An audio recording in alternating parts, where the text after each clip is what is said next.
I have seen these young children here in the social media that they want to reduce the size of parliament. They don't know why the size of parliament is big and why it is helping, what it helped. The issue of the pay is another matter. There I may agree with the young people. The salaries, that one, I will be talking with the grand. People were out on the street, on social media and everywhere, trying to say that Museveni's government is a problem and we need to find a solution of how we can solve the political question, which has brewed corruption, misuse of power, and theft that is everywhere. So Mr. Museveni, in the wake of all that, he made a comment. He said that young people were talking about the size of parliament. And I have seen these young children here in the social media that they want to reduce the size of parliament. They don't know why the size of parliament is big. It's too big. And Mr. Museveni disputed that, and he said that the size of parliament is not a problem. And he said, in fact, that the size of parliament is a solution to the problem. The problem is, Mr. Museveni did not give us the problem. He did not tell us about the problem. He just said that the size of parliament solved the problem. Which problem he did not talk about.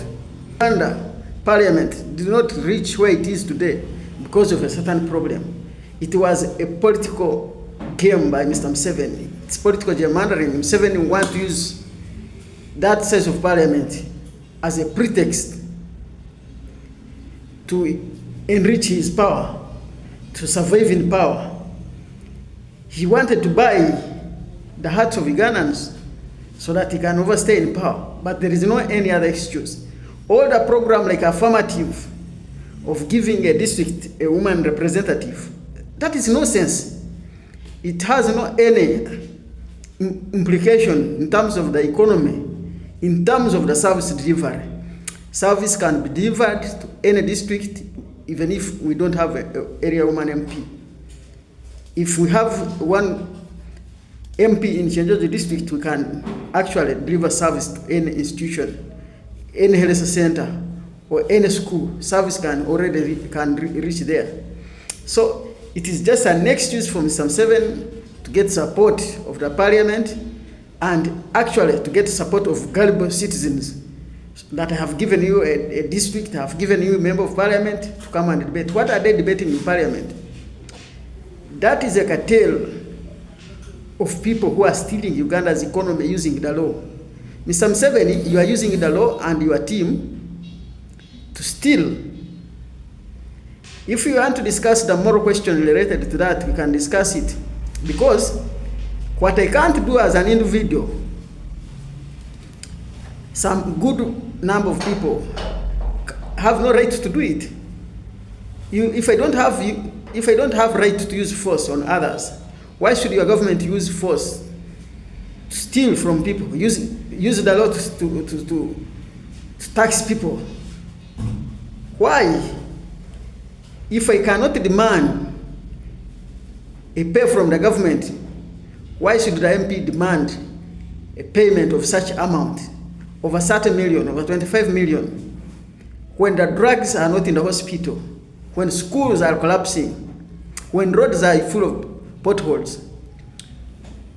Mr. Museveni, when people come out to fight corruption, you have been bailing out people from the jail. You've been bailing thieves from prison. When Michael Mukula, Jim Mwezi stole, where did the case end? All Michael Mukula went and stole. And when he developed ambitions of becoming president, when he was arrested, you were the first person to bail him out. When you, in 2012, you were in Kasesa at Nyakasanga ground, you proclaimed publicly that you had revitalized your energy to fight corruption. That's what you told people in public. It was, I think, Independence Celebration something in Nyakasanga, in Kasese. I remember I was joining the university. You told people publicly that you had revitalized your energy to fight corruption. When Black Monday movement intensified the fight against corruption, you arrested them with your government and threw them in jail. And when your young people came out to fight this time, you also duped it. You duped their support as imperialistic, and there is someone fighting you, your government.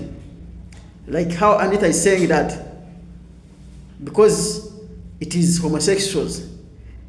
That does not bear any sense. Your government is corrupt, and you build a system that enables corruption.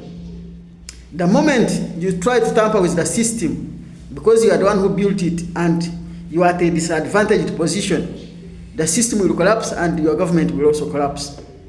So, Mr. Museveni, we ask you to come out and tell us what are the advantages of the big government.